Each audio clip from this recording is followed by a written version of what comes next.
Now we're going to talk about some of the key structural changes that you have to keep in mind whenever playing. And for this reason, it is so important that you know exactly what type of ideas to avoid and other things you should do.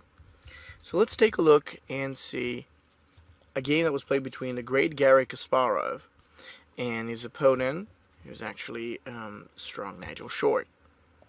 So what was this game all about? Let's take a look and see. After the moves of c4, f5, and knight f3, white developed fairly well. And actually black just continued with the move of knight to f6. So after knight f6, g3, bishop to the g2, black plays bishop e7. So this is the Dutch approach, so to speak. It's a pretty interesting way of playing it.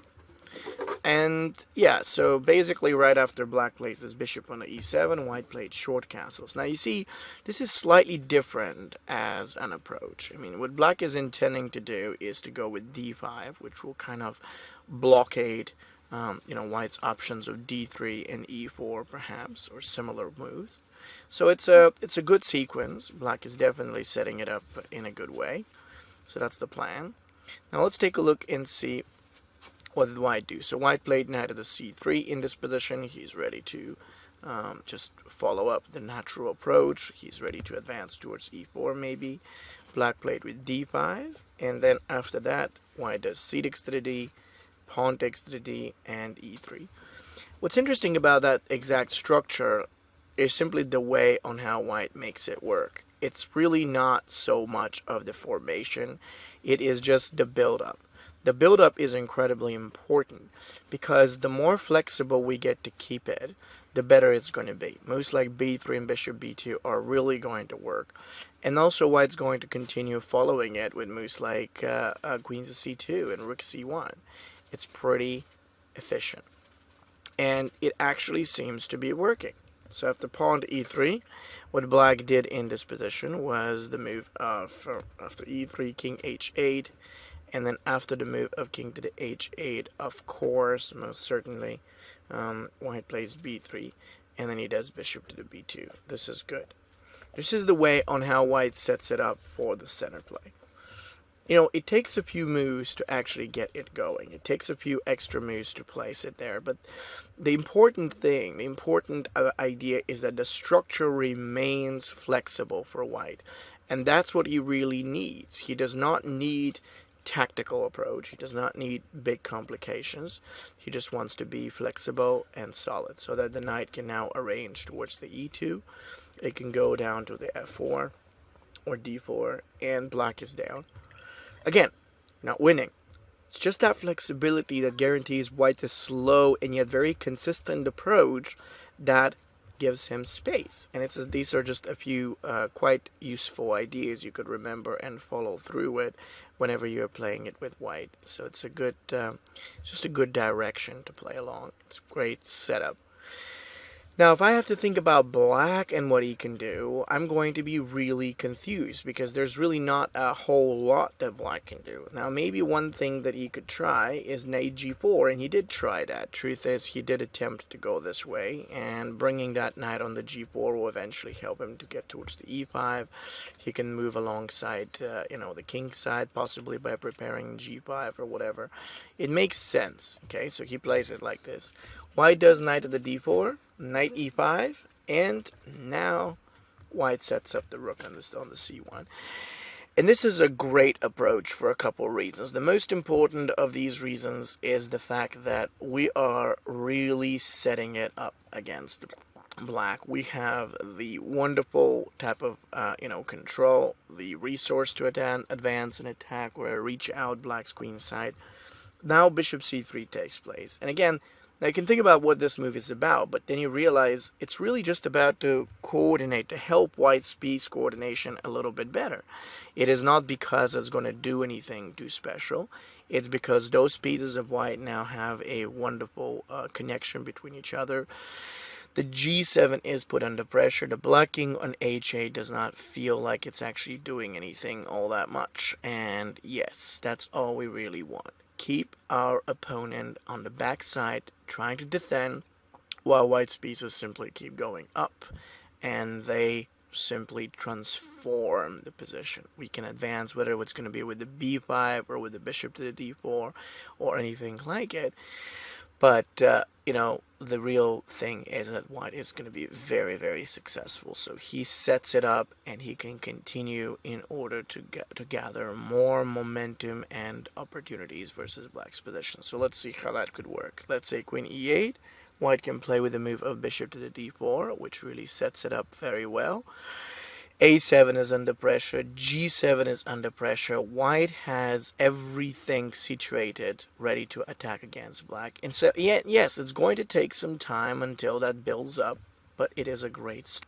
I mean, look at the black pieces. The majority of them really struggle in their way to find out good places, good possibilities. He plays A6, hoping to cover the b5 square and prevent white from moving forward.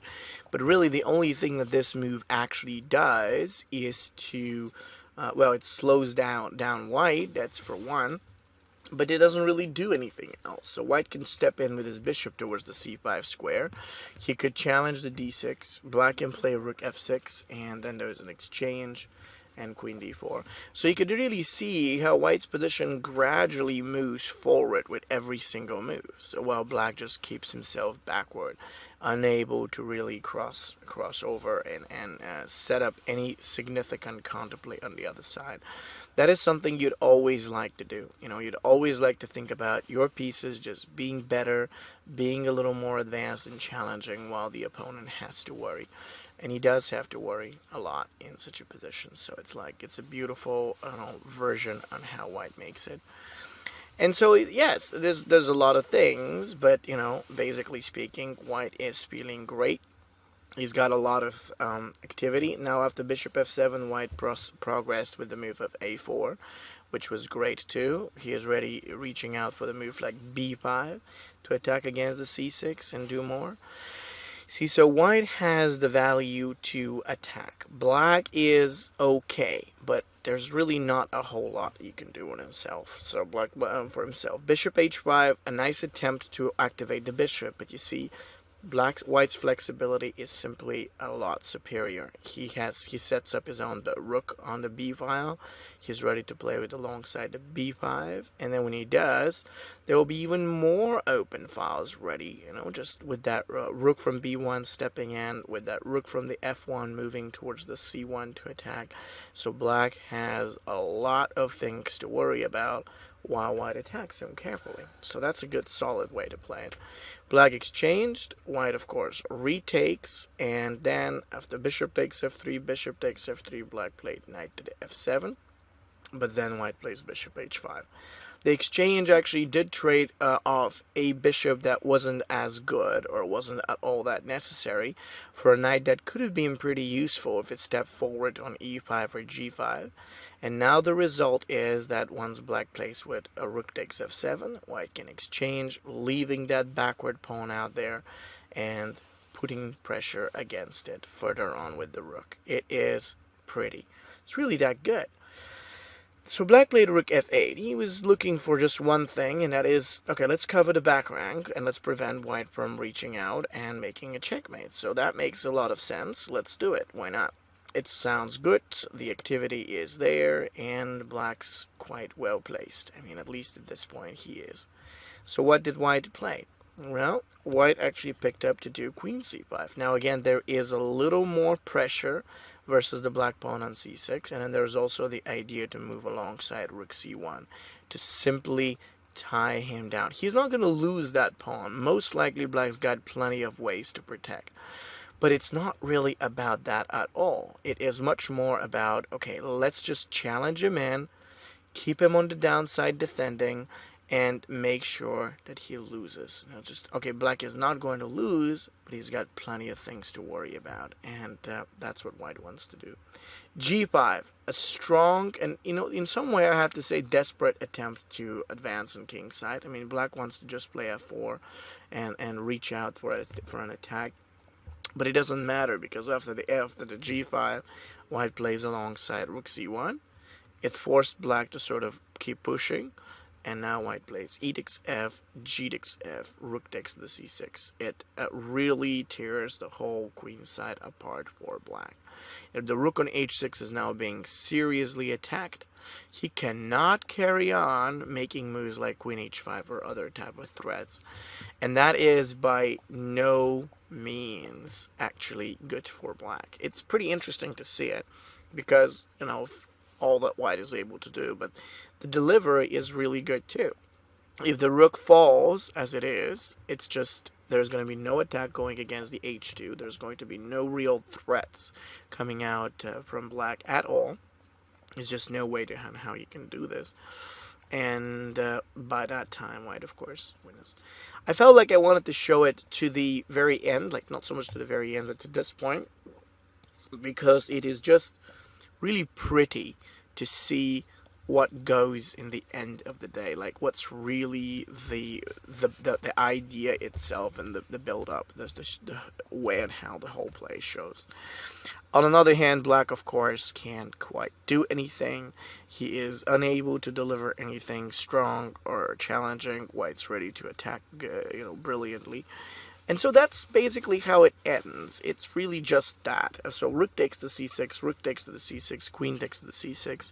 Of course, most of black's own pieces are kind of failing, like that rook on h6 is gone. And yeah, I mean, that's basically it. No trouble, no complications. Like after queen takes to the c, queen takes to the c, rook takes to the c, we have the rook coming up to the d6 square, and the possibilities are clear. So white wins. There just wasn't a way, any way, for black to run or escape this. What I find very helpful is to understand flexibility simply by looking at how it all worked out for white. Most chess players would not do that, and I want to say why. Most chess players are going to look for the perfect setup and for a great way to, make their own tactics. But the reality is that you're not going to be successful if you do this, okay? You will only be successful if you could make sure that your pieces stand up, put themselves right against the opponent, and close it in beautifully. That's what it's all about. With that rook on the c6, of course, white had these, fantastic attacks and different threats that black was not in the right condition to fight back or stop. So let's take a look at a couple other examples. This is a game that was played between Anthony Costin and Buichot in the French Championship 2009, which illustrates the setup known as the Botvinnik variation. This is personally one of my favorites, and I'm not just saying it because hey, look at this is nice, but I'm actually saying it because it is really efficient. One of the reasons why it is that efficient is because as it's played, ultimately that generates the easy development for each and every one of white's pieces. And that, this generated development could further help white to expand by picking up an attack on the king's side or trying different type of things to make it work. It is not that difficult at all. In fact, it's actually, I'd say that it is fairly easy. It's really just about, okay, how do you make it to work? How do you set your pieces in line so that they could have the value and the pressure to attack successfully?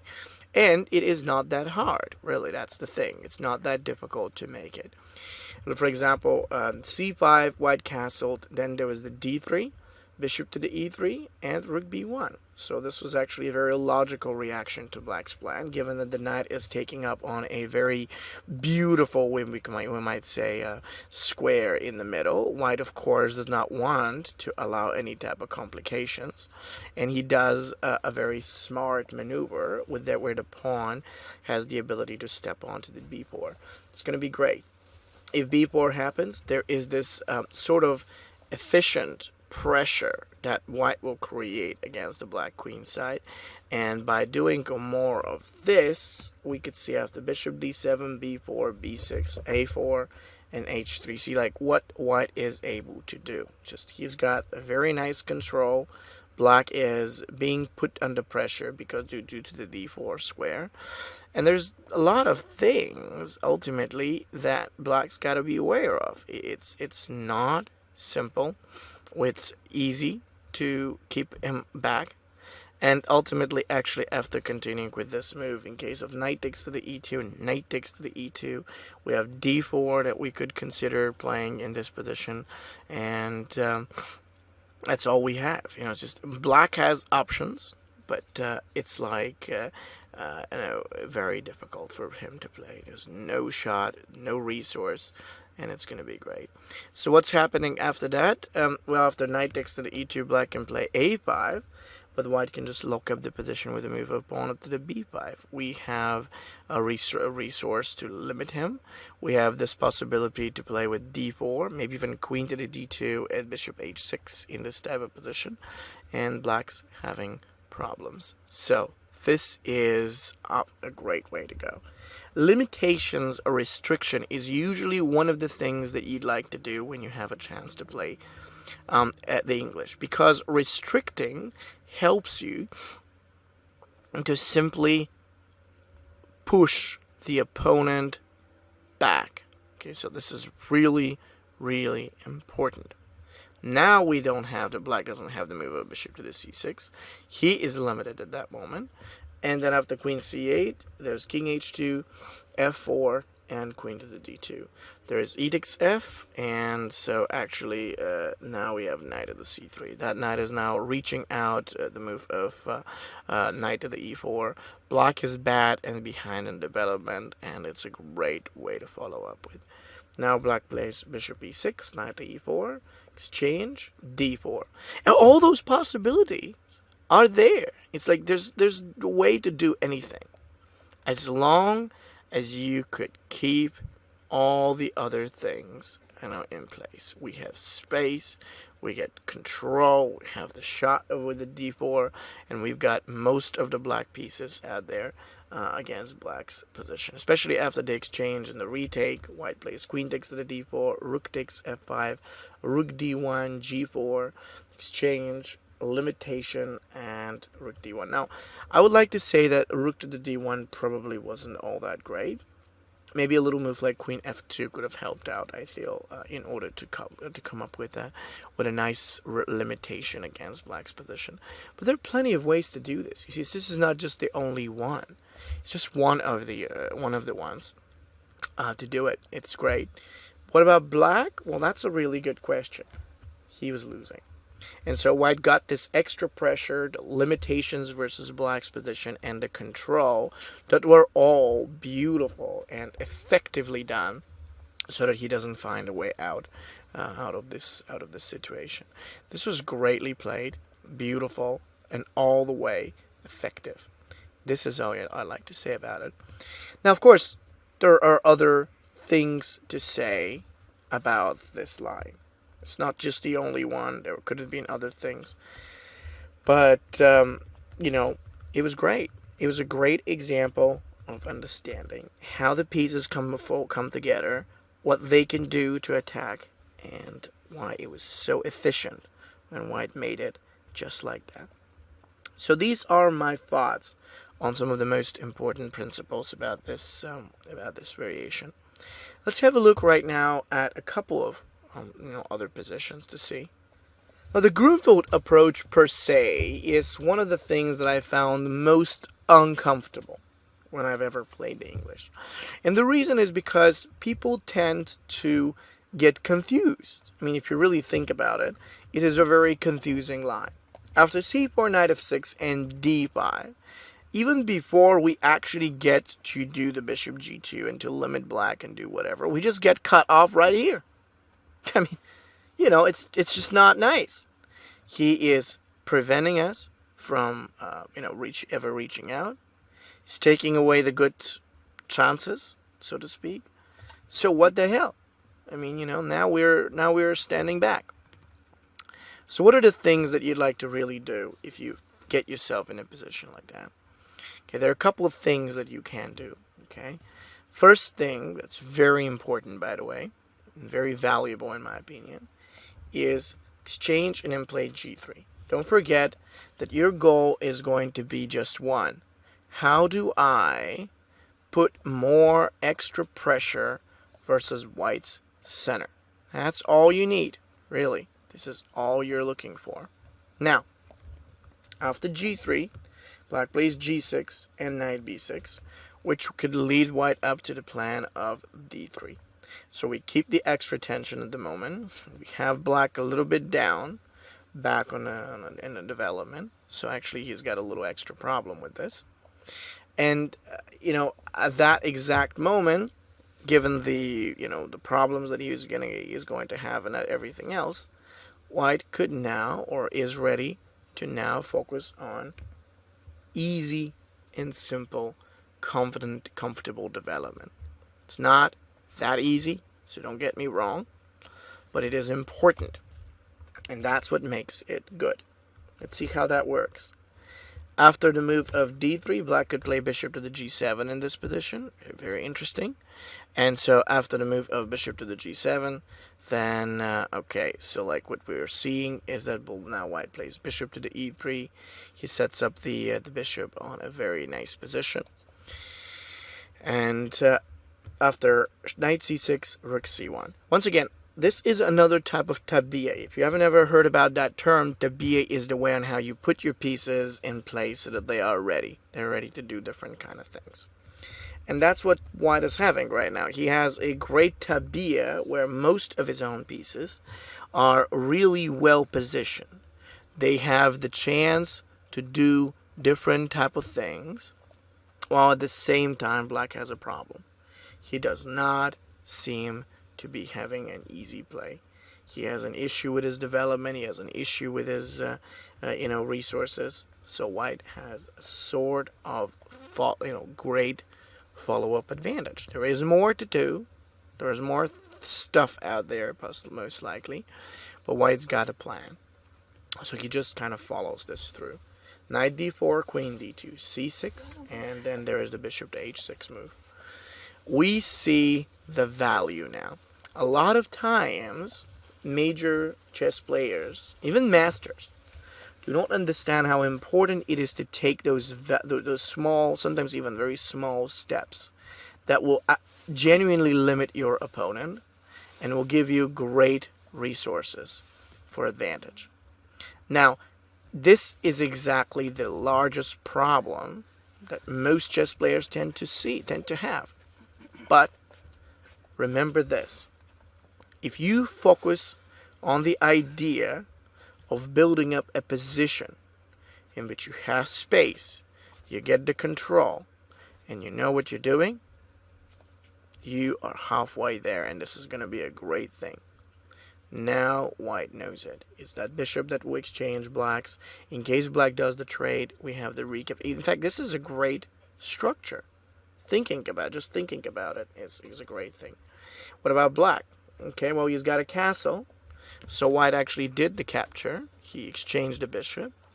And then shortly after the capture is done, when black played king takes to the g7, this is the moment where white picked up to do the move of e3. Knight f5, knight f3, and pawn at the d4. A great setup. Now we've got the e5 that's taken under control. So black has a certain bit of a problem. That's what I like to say. And there is more to that. It's not just that type of problem. It's more, much more. Black played h5, h4. And you see how unfortunate it looks like for black to play this position. It's not that it's bad. Okay? It's not that it's bad. It is not so bad. It's just difficult. Having a difficult or problematic formation is really what brings you down in these positions. He is not comfortable enough to advance or do whatever. So what white is going to do, he's going to use that possibility to kind of keep up and direct different sort of threats or problems versus black's position. And this is what makes it so bad for black. Knight f7, interesting. e5 was played as a resource for black to kind of push in and possibly get out. I mean, he wanted to get out. That's nice. But then after d60, you realize that this whole opening only helped white to increase his advantage. So really the question is, what the hell did black do? Just like, why did his development go so bad? And like, what could have done a little differently? Truth is, he didn't do anything terrible. It was just the nature of things. The nature of things, that got black into such a deep trouble like this. There is a lot of issues. No easy way for black to get out, and more problems to be, solved. More problems to be solved. That sounds really terrible, and it is really terrible. Now the structure is bad. White's coming down with a move like rook to the d1. It's a disaster. It really is. So there's not a whole lot that black could do, really. It was beautiful. I think it was beautiful. I really think that black was trying, and yet you couldn't figure it out. So this is one interesting way on how to handle the Grunfeld approach. I had so many problems earlier with this, but white figured out an efficient way to handle it and make it work as good as he could. So it was great, well set, and beautifully situated against black in this order. Great stuff.